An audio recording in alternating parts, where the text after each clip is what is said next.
A married couple enjoyed luxury family holidays abroad with money stolen from the restaurant of celebrity chef Stephen Terry, a court has heard.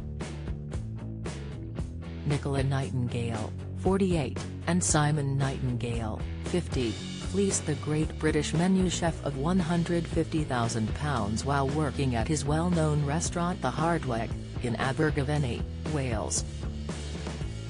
Mr. Terry, who trained under Marco Pierre White and was best man at Gordon Ramsay's wedding, opened the award-winning gastropub in 2005 and it has since become known as one of the best restaurants in the country.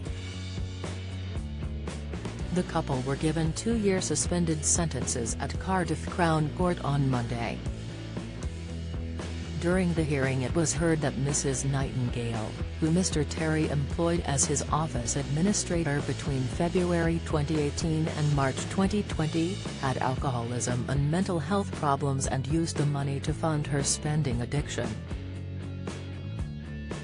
Over a 2-year period, the mother of 4 siphoned almost £47,000 into her husband's bank account, made direct payments of more than £50,000 to her account, inflated her wages by £6,000 and made additional payments to herself disguised as paid wages of £47,000.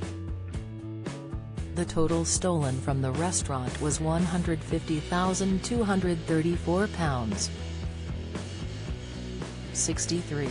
It was also discovered that 2 loans for £40,000 each had been taken out in Mr. Terry's name without his permission.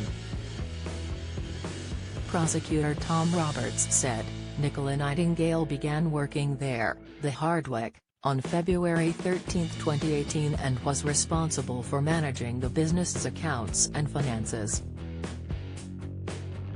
In March of 2020, as the COVID lockdown came into effect, Mr. Terry became suspicious of her behavior.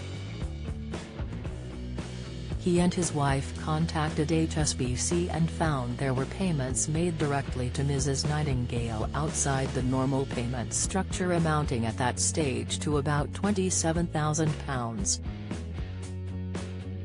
Mr. Roberts said Mr. Terry tried to contact both Mrs. and Mr. Nightingale to get the login details for their business accounts but they did not respond. The following day Mrs. Nightingale resigned via email and Mr. Terry contacted Gwent Police, who began an investigation. She left the restaurant owing suppliers £70,000 and £6,000 in business rates, Mr. Roberts continued. She also left the company owing £110,000 in pay and VAT, and she left the pension fund with a £10,000 shortfall. She had given the impression that the business was running smoothly but she had in fact run it into significant debt by extracting money from it for herself. During Mr. Nightingale's trial in February this year it was disclosed that part of the money had been spent on a number of foreign holidays. In a victim impact statement written in June 2020 and read to the court, Mr. Terry said the fraud was potentially devastating to his business. Over the past 15 years I've worked extremely hard to build a successful business in the heartland and throughout this time I've worked well with suppliers and built strong working relationships. The impact of being defrauded of such a significant amount of money and having large outstanding payments to my suppliers is potentially devastating. There's no doubt damage to my reputation and working relationships. Had it not been for the unprecedented pandemic, that is COVID-19, I'm not certain that I would have been aware of the fraud. And I believe that the business would not have survived this financial loss. Mr. Terry said he had since had to take out loans to pay back his suppliers and employees.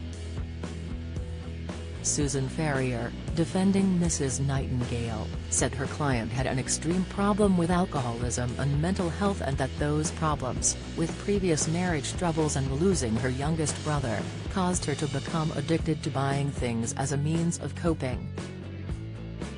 Ms. Ferrier said Mrs. Nightingale was shocked at and bitterly regretted the amount she had stolen, which accumulated over time, and is haunted by the impact of her actions on others.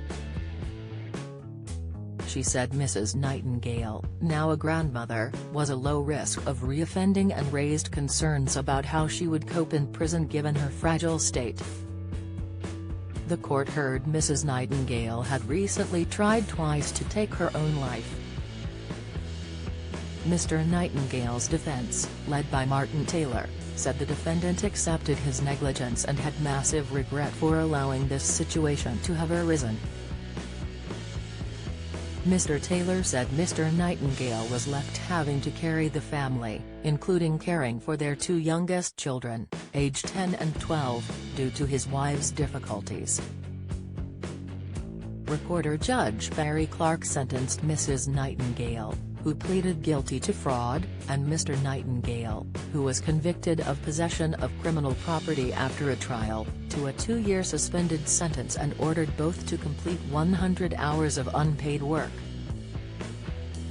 Judge Clark said sending both defendants to prison would have had a lasting, negative impact on them, the children, and upon their development.